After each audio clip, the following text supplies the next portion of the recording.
하나님의 말씀 14장 17절 말씀을 다시 봉독하겠습니다.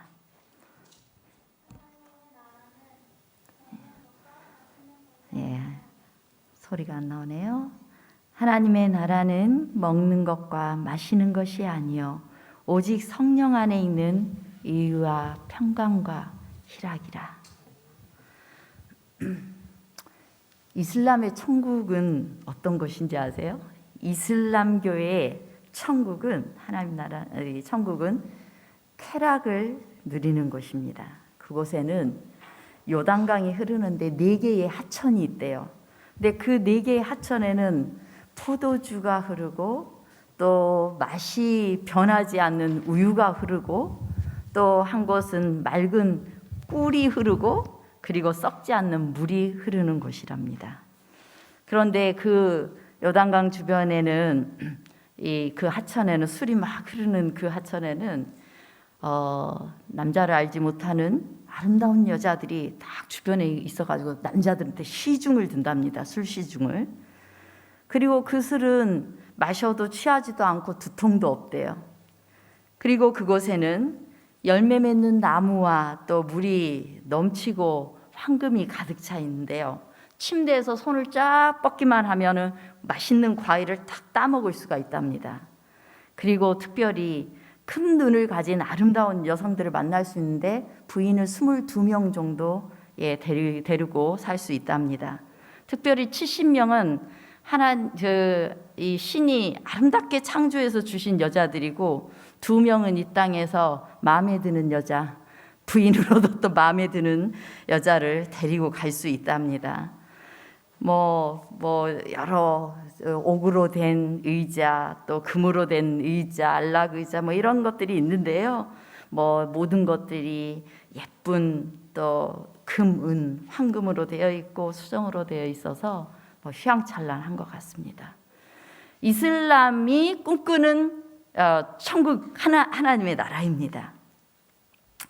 행복할 것 같습니까? 여자들은 지금 열받아 있어요. 이슬람교의 여자들은 가도 열받을 것 같습니다. 많은 남자들에게는 또 내가 이 땅에서 뭔가 좀 해보고 싶었던 거 천국 가면 해보려나. 사실상 그 지역이 사막 지역이어서 그들에게 정말 절실하게 귀하게 느껴졌던 것들이 음식이라든가 또 물이라든가 이런 것들이에요. 사실상 이슬람교는 철저히 간음하면 죽이고 이렇게 하는 나라인데 그 종교인데 너희들 이 땅에서 잘 참어. 그러면 저 천국에서 다 줄 수 있어. 이런 식으로 이렇게 그게 그 코란이라는 경에 이렇게 아랍어로 신께서 계시를 줬다는데 그 내용 중에 있는 거예요. 기독교 역시 아니요.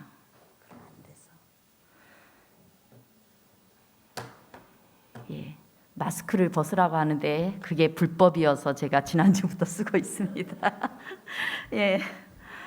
기독교 역시 천국에 대한 복음을 가지고 있어요? 하늘나라에 대한 복음을 가지고 있습니다. 마태복음 3장 1절 2절에 보면 침례 요한이 예수님의 길을 예비한 사람이었는데 침례 요한이 전파한 것이 뭐예요? 너희들 회개해라. 천국이 가까웠다. 그렇게 선언을 했어요. 예수님이 오실 것에 대한 선언인데 천국 가까웠다라고 말한 것입니다. 그리고 예수님께서 침례 요한 다음에 오셨는데 예수께서도 또 회개하라. 천국이 가까웠다. 이렇게 선언을 하십니다. 그리고 또 심지어는 예수님께서 하늘에 가시기 전에 이 천국 복음이 모든 민족에게 다 될 때 그때서야 끝이 오겠다. 곧 기독교의 복음은 무슨 복음이에요? 천국 복음이에요. 천국 복음. 하나님 나라에 대한 복음입니다. 인생의 괴로움과 고달픔으로 지쳐있는 사람들, 또 탐욕에 대한 실망과 회의를 갖고 있는 사람들, 헛된 인생에 대한 허무주의와 우울감에 빠져 있는 사람들, 또 참된 인생의 가치와 사랑을 찾아 헤매는 외로운 인생을 위한 구원의 기별이 바로 천국 복음이고 하나님 나라에 대한 것입니다. 근데 이 기독교의 천국은 이슬람의 천국과는 다릅니다. 하나님은 그저 잘 먹고 잘 사는 쾌락적 천국을 준비해 두지 않았습니다. 성경이 말하는 여러분들이 가고 싶어하는 하나님 나라, 그 천국은 어떤 나라입니까? 자, 천국을 다른 말로 말하면 뭐라고도 이야기하죠? 에? 하늘나라라고도 하죠. 하늘나라, 또 오늘 제가 설교 제목을 하나님 나라라고 했는데, 이 우리 기독교에서 말하는 천국, 이 말은 어느 쪽에 가까울까요? 하늘나라, 하나님 나라. 하늘나라, 하나님 나라 개념이 조금 이 하나님 나라의 개념이에요. 기독교의 천국은. 그래서 하나님이 계신 나라예요. 그런데 하나님이 실제로 하늘 보좌가 어디에 있어요? 하늘에 있기 때문에 우리는 하늘나라라고도 하는 것입니다. 성경에도 두 가지 개념으로 하나님 나라를 설명해요. 고린도전서 6장 9절에 보면 불의한 자는 하나님 나라를 유업으로 받지 못한다 할 때 이 하나님 나라는 어디일까요? 진짜 하늘에 있는 그 나라예요. 영광의 나라를 가리키고 있습니다. 이 영광의 나라를 가리키고 또 그 다음에 예수님께서 천국 복음을 전파하시 회개하라 천국이 가까웠다 이 땅에 오셔가지고 선포한 이 천국은 또 뭘까요? 하늘나라가 아니라 이 땅에 천국이 임했다라는 거예요. 자, 그러면 분명히 하나님 나라, 천국은 두 가지 개념이 있는 것입니다. 하나는 영광의 나라, 하나님이 계시는 저 궁극적으로 우리가 가야 될 영광의 나라, 그 나라가 하나님 나라, 이 하나님의 나라예요. 그 나라는 어떻습니까? 자, 여러분들이 다 가기를 꿈꾸는 그 하늘나라, 하나님 나라는 어떤 곳이에요? 예수님께서 재림하실 때 가게 될 그 나라는 어떤 곳이에요?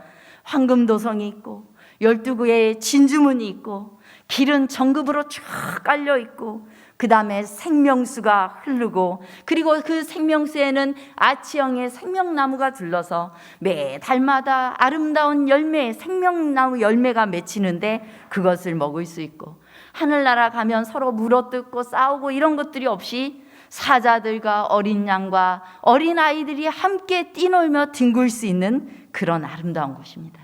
하늘나라 가면은 또 어떤 곳이에요? 쫙 유리바다가 있는데 그 유리바다 위에서 성도들이 하얀 세마포 옷을 입고 어떻게 한다고 했어요? 검은 고를 타는데 우리가 이 땅에서 악기 켤 줄 모르는 사람들도 검은 고를 타면서 예수님을 찬양하고 하나님을 찬양하는 것입니다. 그리고 우리의 머리에는 면류관이 있어요. 그 면류관에는 또 뭐가 달려있어요? 별들이 달려있어요. 그 별은 사람마다 많기도 하고 적기도 하고 어떤 사람 없기도 해요. 그 별은 뭘 이야기해요?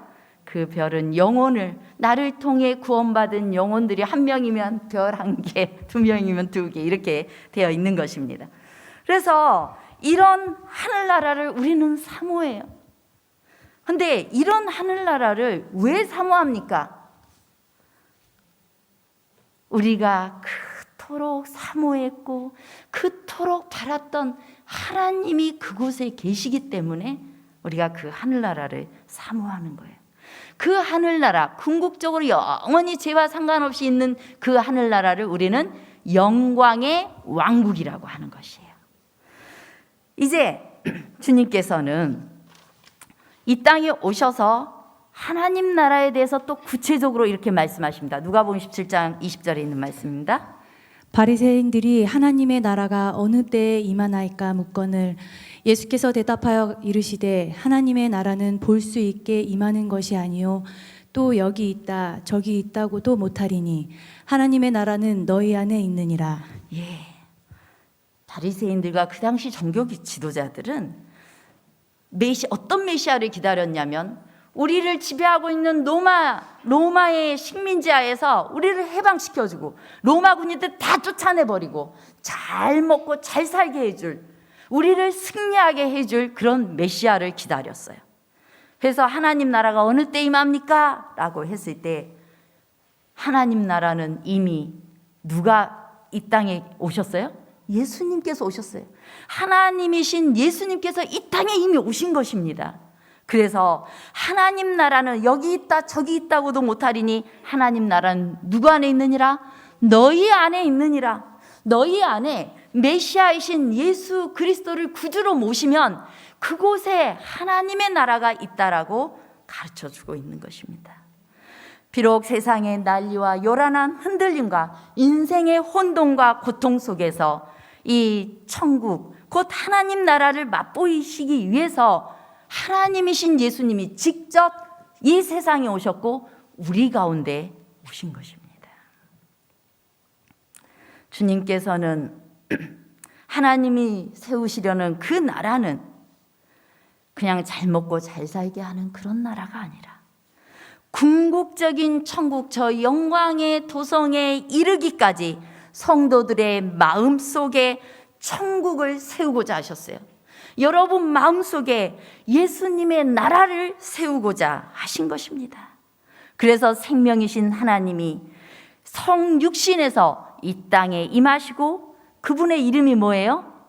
예수, 구원자 이렇게 말하는 거예요. 우리 인생이 혼란하고 고통스럽고 아이고 딴 게 지옥이 아니다 이렇게 사는 게 지옥이다 이렇게 많이들 이야기하잖아요.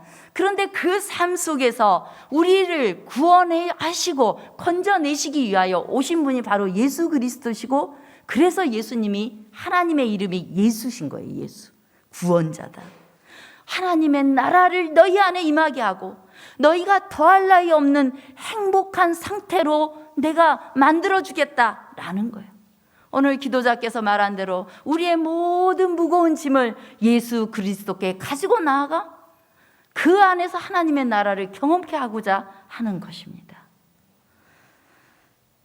이제 이 시간 여러분들의 삶으로 예수님께서 들어오셨다면 그리고 잠시 동안 잊어버리며 바쁘게 살았더라도 다시 이 시간 여러분들의 마음을 다 집중해서 하나님을 향해 있다면 주님께서 우리 안에 임하셨고 또한 우리는 거룩한 그분의 임재 속에서 하늘을 맛보는 이 시간이 되는 것입니다.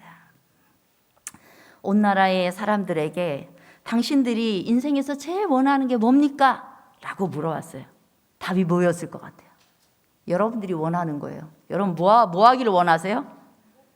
행복하기를 원해요. 온 나라 사람들이 다 행복하기를 원한다고 첫 번째로 꼽았어요. 우리나라는 행복지수가 어느 정도 될까요? 우리나라가 많이 강해졌어요. 뭐 G7 국가에 초청도 받고 막 이렇게 강해졌는데 행복지수는 얼마나 될까요? 올해 3월에 발표를 했는데 세계 95개국 중에서 작년 것만 해서는 50이었고 그 다음에 2018년도부터 2020년도까지를 다 이렇게 함께 모았을 때는 우리 행복지수가 62 정도 됐대요. 62.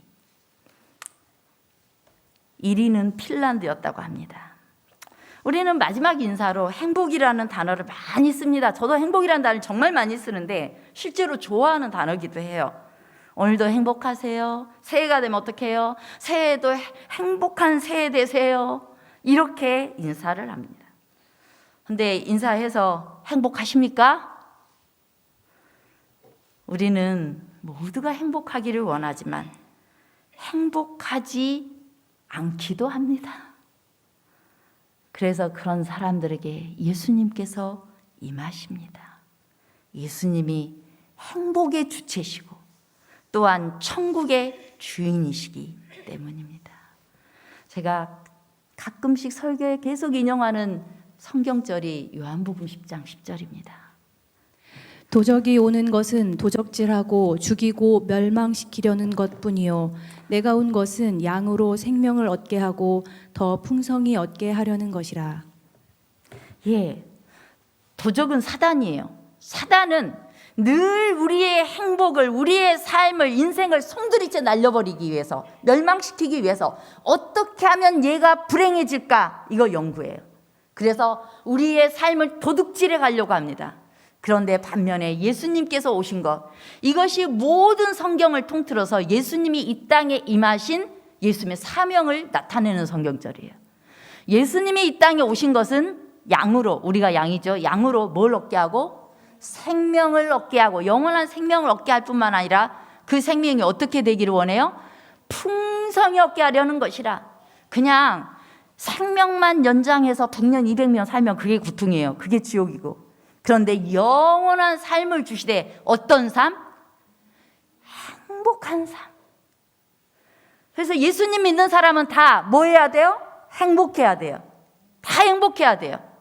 왜? 예수님께서 그렇게 해 주실 것이기 때문입니다. 그러면 저는 오늘 본문의 말씀을 중심으로 해서 이제 이 예수님이 주시려는 것을 다시 말씀하고자 하는데요. 여러분들이 이 세상에서 말하는 심리학자들이 행복에 대해서 정말 많은 연구를 했어요. 그런데 정말 이 행복에 대해서 진짜 오랜 기간 연구한 소냐 루보모스키라는 학자가 인간이 행복하게 되는 데에는 3가지 요소가 대단히 중요하더라. 첫째는 유전적으로 행복할 요소를 가지고 있으면 그게 영향을 많이 미치더라. 뭐가 중요하다? 유전. 그다음에 2번째는 환경이 10% 정도 영향을 미치고, 그 다음에 활동, 내가 뭘 선택하고 어떻게 활동하느냐에 따라서 또 이것이 행복에 영향을 미치더라 라고 이야기를 했어요. 그걸 좀 잠깐 살펴보겠습니다. 첫 번째, 유전적인 요인이 우리 행복에 영향을 분명히 미쳐요. 이제 학자들이 실제로 연구를 했는데요. 한 쌍둥이인데 서로 각각 다른 곳에서 살게 되어졌어요. 이 쌍둥이가 전혀 다른 환경에서 살았는데, 놀랍게도 이들이 어른이 되었을 때 같은 차를 타고 같은 스타일로 놀고 같은 스타일의 여인하고 결혼을 했더라는 거예요. 분명히 뭔가 좋아하는 취향과 유전적인 요소가 있을 것 같다라고 학자들은 이야기해요. 여러분들의 유전적 요인은 행복하게 살게 설계되어 있습니까? 불행하게 살게 설계되어 있습니까? 여러분들의 세포와 유전적 요인은 어떻습니까? 원래 하나님께서 우리를 어떻게 살도록 하셨어요? 자, 하나님이 우리를 누구의 형상으로 창조하셨다고요? 하나님의 형상대로. 그래서 누구라도 하나님 닮게 살게 했어요. 하나님처럼 산다는 것은 행복할 수밖에 없다라는 거예요. 우리는 행복 안 하고 싶어도 행복하게 살 수밖에 없는 유전자를 딱 하나님께서 우리 안에 심어 놓으셨어요. 그런데 죄가 이 땅에 들어오면서 우리가 그 다음 뭐가 돼버렸어요?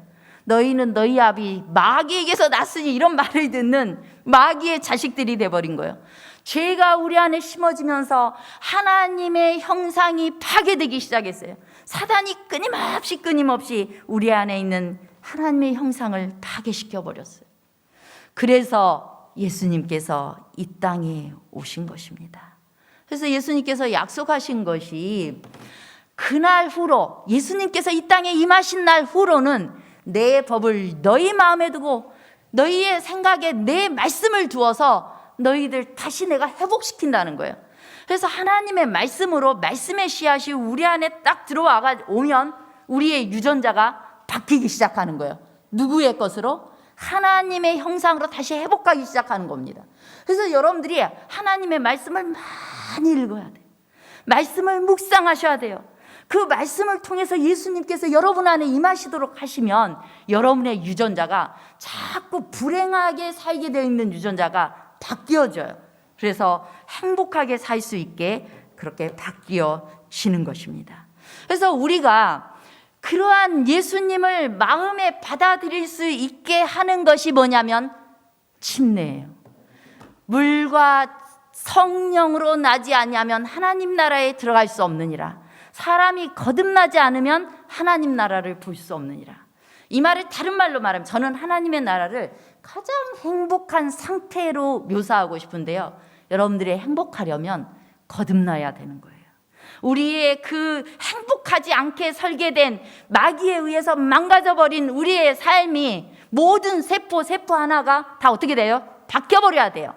근데 예수님께서 바꿔주겠다는 겁니다. 내가 너를 거듭나게 다시 태어나게 해주겠다는 겁니다. 근데 그 다시 태어나게 하는 것이 뭐예요? 물과 성령으로, 곧 침례를 통하여. 우리 여기에 몇 분들이 교회에 나오고 계시는데 침례를 이제 받으실 분들이에요.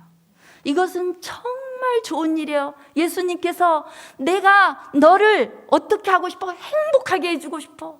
내가 네 안에 거하고 싶어. 네 안에 하나님의 나라가 임하게 하고 싶어. 그러려면 어떻게 하라고요? 거듭나라고요. 거듭난 건 물과 성령으로 거듭나라고요. 침례를 통하여 우리에게 그것을 주신다는 것이에요. 그래서 우리의 유전자를 바꿔버리겠다는 거예요. 완전히. 그러면 우린 더 행복해질 수 있어요.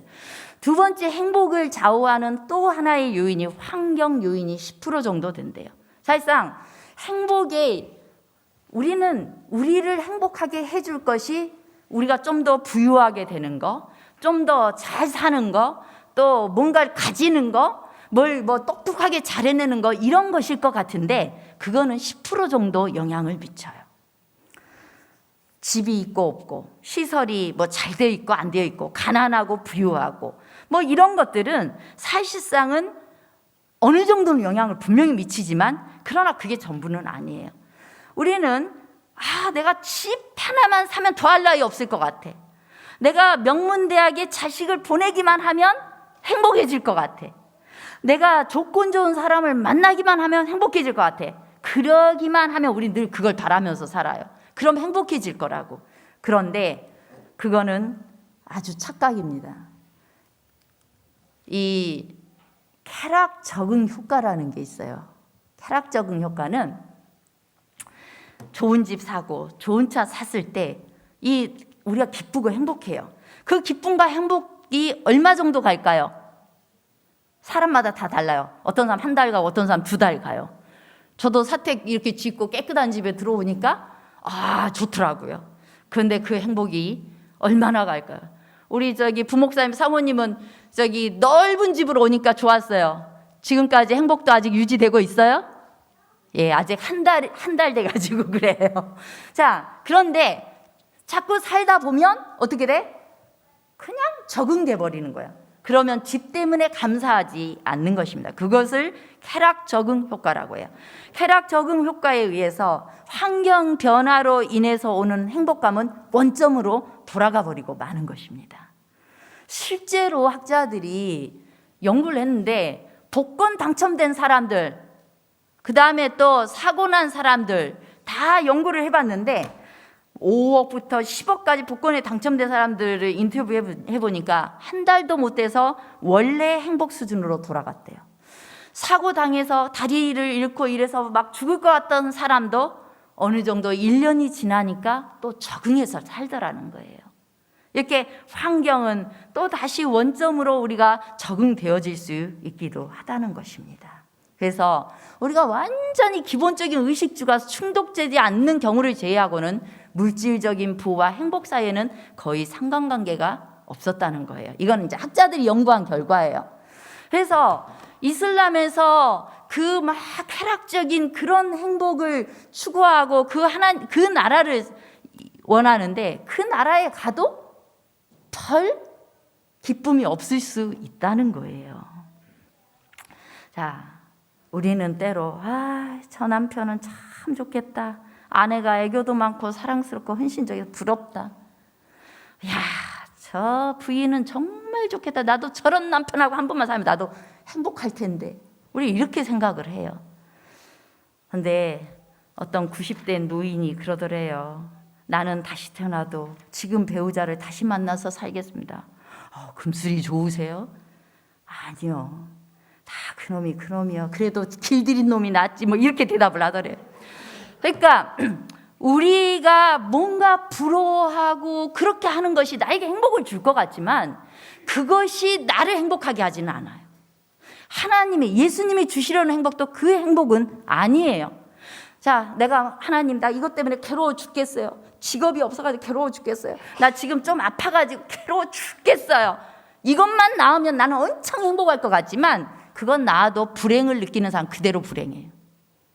조금 지나면 맨 처음에만 감사합니다. 기도 응답해 주셔서 감사합니다 해놓고 그 다음 불행해져요. 그러면 이게 뭐의 문제인가? 세 번째, 의도적인 활동. 이거는 전 다른 말로 선택의 문제라고 생각을 해요. 선택. 또 진짜 하버드에 유명한 사람, 그 행복학 교수가 있는데요. 이 사람이 사람의 행동 방식에 대해서 4가지로 이야기를 해요. 성취주의, 행복주의, 허무주의, 쾌락주의가 있는데 이렇게 이제 그냥 바쁘니까 이야기하자면 성취주의자는 미래를 보장받기 위해서 현재의 모든 것을 포기해버리는 현재 고통을 다 참아내는 것입니다. 이 성취주의자는 이 도표상으로도 현재는 손해를 보고 있고 미래는 이익을 보고 있어요. 이 사람들은 경쟁하기를 좋아해요. 좋은 대학 가기 위해서, 좋은 직장 취업하기 위해서, 좋은 집 사기 위해서, 자식 잘 교육하기 위해서 성공적인 삶을 살아요. 그거 다 해놓고 나면 또 다음 목표를 정해서 그렇게 해요. 이 사람들의 모토는 고통이 없으면 얻는 것도 없다예요. 한 교수님이 쓴 책에 대기업 사장으로 명예롭게 은퇴했던 어떤 사장님이 정말 아주 열심히 일을 했대요. 해지사, 지방공장을 오가면서 막 대부분 집 밖에서 보냈는데 은퇴하는 날 불현듯 내가 이렇게 잘 살았던 건 다 우리 부인 때문이구나. 부인한테 잘해야지 이런 생각이 들었답니다. 그래서 그런 다음부터 이제 매일 아내와 같이 즐거운 시간을 갖기 위해서 노력을 했어요. 백화점도 따라가고 부인의 가방도 들어주기도 하고 우아한 호텔에서 식사도 같이 하고 골프 여행도 하고 크루즈 여행도 다녀왔습니다. 부인 혼자서 교회 다녔었는데 부인을 위해서 교회도 나가줬어요. 가서 꾸벅꾸벅 졸더라도 나가줬어요. 그래서 이렇게 부인과 함께 잘하면서 살아야 되겠구나. 이것도 좋은 일이구나. 이러면서 살고 있는데 그로부터 딱 3개월이 지난 어느 날 아침 식탁에서 부인이 심각한 표정으로 남편한테 이야기하더래요. 당신이 이젠 제발 혼자 좀 나가서 놀 수 없어요? 이러더래요. 귀찮았던 거예요. 여러분, 어쩌면 오늘 지금 행복할 수 있도록 노력하지 않으면 미래의 행복이 도망가 버릴 수도 있어요. 그리스도인 풍성성가 인격에 있는 말씀입니다. 마음이 하늘 가는 방향으로 흘러가지 않는 한 그것은 하나님과 아무런 특별한 관계도 없는 세상적인 계획과 일에 종사하게 만들려는 사단의 유혹에 손쉬운 먹이가 되고 만다.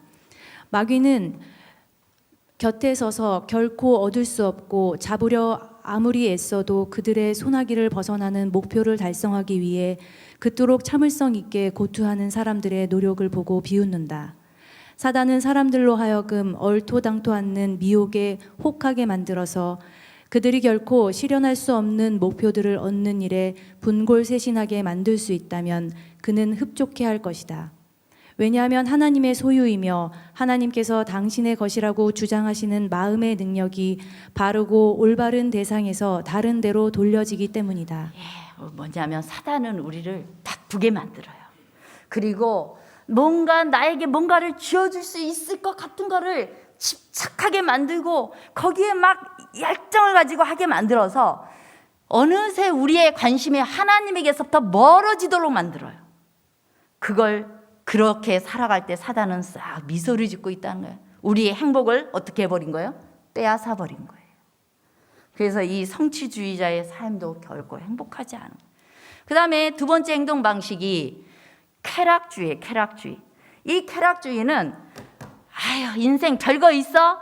즐겁게 사는 게 최고야. 즐거움을 취하고 또 고통을 피합니다. 꼭 해야 되는 일인데도 불구하고 욕구를 충족하기 위해서라면 뭐든 그냥 하는 거예요. 하나님이 말씀하신 거 그거 인생 뭐 있어? 굳이 그렇게 고통스럽게 교회 다닐 필요 없어. 교회도 쉽게 우리가 인생 피곤하자고 교회 다니는 거 아니잖아. 말씀대로 살려면 어떻게 살아? 그냥 즐겁게 취할 것만 취하고 이렇게 사는 거야. 이렇게 쾌락주의적인 사람들은 그렇게 신앙도 해요. 그래서 이 사람들은 노력과 고통을 동의어로 여겨. 노력하면 때로 힘들지만 노력이 우리를 행복하게 할 수도 있거든요. 그런데 그걸 고통스러운 일로 여기는 것입니다. 이 쾌락주의자는 미래도 손해를 보고 현재만 즐거운 거예요. 현재만. 근데 미래가 없는 거죠. 그 다음에 세 번째 사람은 허무주의자예요. 인생 살아보니 아무것도 아니야. 이렇게 노력해봐도 저렇게 노력해봐도 다 소용없어. 나는 어차피 불행할 인생에 행복은 무슨, 에이고 이러다 죽지, 이러다 죽는 거지, 뭐 종교 뭐 찾아가지고 뭐 부귀영화를 누리겠다고 이러면서 허무주의로 사는 사람들이 있어요. 그런 사람들은 살아가는 현재도 불행하고 미래도 불행해요. 아무것도 못 얻게 되는 것입니다. 이런 사람들이 제일 문제예요. 저 바닥까지 내려가서도 시로라기 같은 희망을 갖고 있는 사람에겐 정말 희망이 있는 거예요. 그런데 다 포기하고 옆에서 사랑을 줘도 싫어요 이렇게 해버리면 정말 아무것도 해줄 수가 없는 것이에요. 그다음 마지막으로 행복주의자가 있어요. 행복주의자들은 현재도 이익이고 미래도 이익이에요. 어떤 사람들은 기독교인들이 미래만을 위해서 지금 고통스럽게 살고 있다라고 오해하는 분들이 있어요. 근데 기독교는 그런 신앙이 아닙니다. 미래의 하나님 나라를 우리가 원하고 갈망하지만 그 하나님 나라에 들어가기 전에 현재도 어떤 나라에 살고 있는 거예요? 하나님 나라에 살고 있는 거예요. 예수 그리스도께서 우리 안에 임하시도록 나를 내어드리고 예수님이 계시는 천국의 삶을 사는 사람들인 것입니다. 그런 의미에서 행복주의자는 바로 우리 기독교인들은 다 행복주의자들이라고 할 수 있어요. 이 행복주의자들은 지금 행복해질까 미래에 행복해질 것인가를 묻지 않습니다. 어떻게 하면 미래와 지금 다 행복해질 수 있을까? 지금 이왕하는 거, 노력하는 거 열심히 행복하게 해보자. 열심히 사는 거예요. 그러면서도 미래의 중요한 가치를 잃어버리지 않는 사람들이에요. 열심히 공부도 하고 열심히 일도 하는데 그 속에서 나를 진짜로 행복하게 해주는 예수 그리스도, 참된 가치를 잃어버리지 않는 그런 사람들이 행복주의자들인 것입니다. 제가 시간이 없으니까 성취주의자는 미래의 노예로 살고 쾌락주의자는 순간의 노예로 살고 허무주의자는 과거의 노예로 살아갑니다. 하지만 행복주의자는 오늘과 미래의 행복을 다 소유하는 사람들, 멋진 사람들이에요. 바로 그 사람들이 우리가 될 수 있는 것입니다. 그러면 이 현재를 위해서 우리는 어떻게 할 것인가? 예수님께서 우리 안에 오심으로 하나님의 나라가 우리 안에 세워졌습니다. 이제 우리에게 행복의 요소는 충분합니다. 유전적으로 마귀의 자식이었던 나를 어떻게 끌어내셨어요? 거듭남을 통해서 하나님의 자녀 되게 하셨어요. 유전자를 바꿔버렸어요. 그래서 주님 안에서 너는 소중하단다, 넌 내 자식이야 하는 그 음성을 계속 듣는 것입니다. 예수님께서 주시는 그 음성으로 이 마음이 계속 마사지 되는 거예요. 나는 원래 불행해. 아이고 나한테만 왜 이런 일이 있어. 이런 부정적인 생각에서 탈출할 수 있도록 예수님이 도우시는 거예요. 그래서 계속 내가 널 사랑한다. 넌 나에게 소중하단다. 이런 음성으로 계속 우리의 영혼이 마사지 되는 거예요. 그러면 우리는 행복할 수 있는 거예요. 그것을 위해서 또 노력해야 돼요. 이 한 학자는 실제로 이런 걸 제안해서 우리가 행복하게 이제 하나님 안 믿는 사람도 행복할 수 있는 방법이 매일 적어도 5가지씩 감사하는 사람, 그래서 감사일기를 쓰는 사람이 정신과 육체적으로 더 건강하대요. 실제로 펜실베니아 대학의 마틴 셀리그만 교수님이 실험을 했어요. 아주 심각한 우울증에 걸린 집단의 사람들에게 행복감을 높일 수 있는 한 가지 방법을 가르쳐줬는데, 침대에서 일어나기조차 힘겨워했던 그 사람들에게 날마다 웹사이트에 접촉해가지고 과제를 이행하도록 한 거예요. 숙제를 내준 거예요. 그날 지시했던 일, 좋은 일 3가지씩 해서 기억해서 적어보기, 친구에게 안부 전화하기, 추천도서 읽기, 이런 걸 좋았던 거 적어보고 이렇게 하니까 그걸 한 결과 나중에는 이 우울증 증세가 94% 이상이 다 좋아지더라는 거예요. 주님께서는 우리에게 행복하게 살 수 있는 방법을 알려주셨어요. 항상 기뻐하라, 쉬지 말고 기도하라, 범사에 감사하라. 이거 쉽지 않아요. 그런데 우리를 누구에게 굴복시킬 때 가능한 일이에요? 나를 하나님께 굴복시키고 예수님께서 내 안에 들어오시도록 초청할 때에만 가능한 일이 바로 감사할 수 있는 일인 것입니다. 주님께서는 이렇게 하도록 하셨어요. 제가 요즘 계속 여러분들에게 말씀 묵상하도록 그리스도인 마음과 품성과 인격에서 뽑아서 올려드리고 있는데요, 거기에는 정말 하나님께서 우리가 행복하게 살 수 있는 여러 방법들을 제시해주고 있습니다. 우리는 하나님께서 우리에게 나타내 주시는 밝은 면들에 대하여 감사할 수 있다. 주님께서는 우리를 위하여 아까 싸워 이기셨고 하늘 영광을 보여주기 위하여 하늘문을 여셨다. 우리의 인생의 하늘문을 열어두셨어요. 예수님을 활짝, 여러분들을 예수님을 모셔드리면 여러분들이 영광의 토성에 들어가기 전까지 여러분은 행복할 수 있는 것입니다.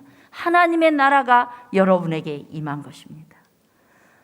오늘 본문의 말씀, 하나님의 나라는 성령 안에 있는 의와 평강과 희락이라고 말씀하세요.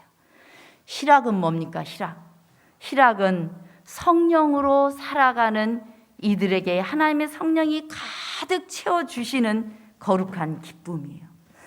예수님을 믿게 되면 거룩한 기쁨이 내 안에 충만하게 됩니다. 매일 아침 여러분들이 예수님을 여러분의 마음에 모셔드리기만 하면, 말씀과 기도로 모셔드리기만 하면 여러분 마음에 큰 기쁨이 있을 거예요. 나는 예수님 믿어도 그게 없는데, 예수님 모시지 않기 때문이에요. 아침에 예수님 모시는 시간을 투자해 보시기 바랍니다. 자, 그리스도의 마음과 품성과 인격에 있는 말씀 읽어보겠습니다. 그리스도께서 몸 전체에 나눠주시는 사랑은 일종의 생명력이며 그것은 모든 중요한 부위들, 뇌, 심장, 신경을 치료의 손길로 어루만진다. 그것으로 말미암아 사람의 최고의 능력들이 일깨워져 활동하게 된다. 그것은 생명력을 파멸시키는 죄책감과 슬픔, 걱정과 근심에서 심령을 해방시켜준다. 그것과 아울러 평온과 안정이 온다. 그것은 어떤 세속적인 것도 파괴할 수 없는 기쁨, 곧 성령 안에서 있는 기쁨, 건강을 주고 생명을 주는 기쁨을 심령 속에 심어준다.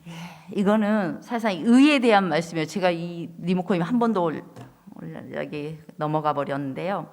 주님께서는 우리에게 생명을 주시는데 내가 계속 죄를 품고 있으면 행복하지 않아요. 죄책감이 있고 행복하지 않아요. 근데 그 죄의 습관을 극복해내야 우리가 행복할 수 있는데, 그리스도의 사랑은 생명력이 되어서 우리의 뇌와 심장과 신경을 치료의 손길로 어루만진다. 우리의 뇌에 주님께서 임하셔서, 그리스도의 사랑이 임하셔서 죄의 습관을 버릴 수 있도록 우리를 치료하신다는 것입니다. 그리고 우리에게 주시는, 성령이 주시는 그 희락은, 잠깐만요, 제가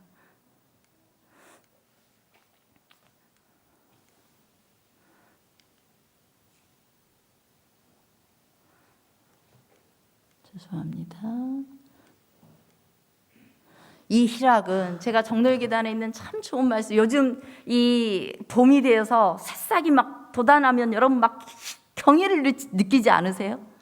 너무 놀라요. 그 꽃들과 새싹을 보면 너무 아름다워요.